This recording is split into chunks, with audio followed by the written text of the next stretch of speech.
Good morning everyone, Scott and Tara here from One Green Thumb Gardening. Yesterday we purchased our first native beehive. So we've got it all installed, put into position. So now we're about to open the floodgates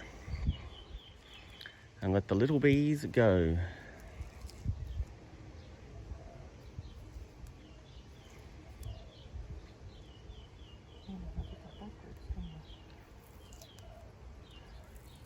There you go, little bees.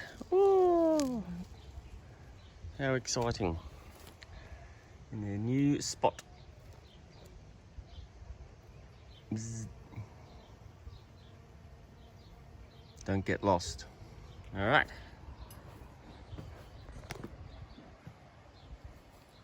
It's not like European bees where you open the floodgates and come pouring out. Yes. Angrily.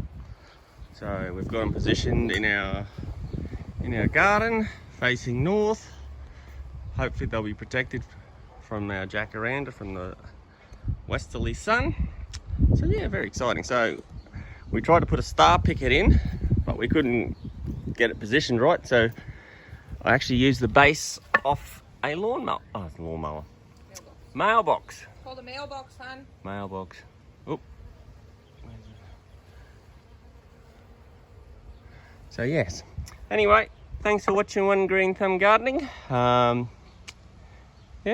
have a beautiful day. See yous.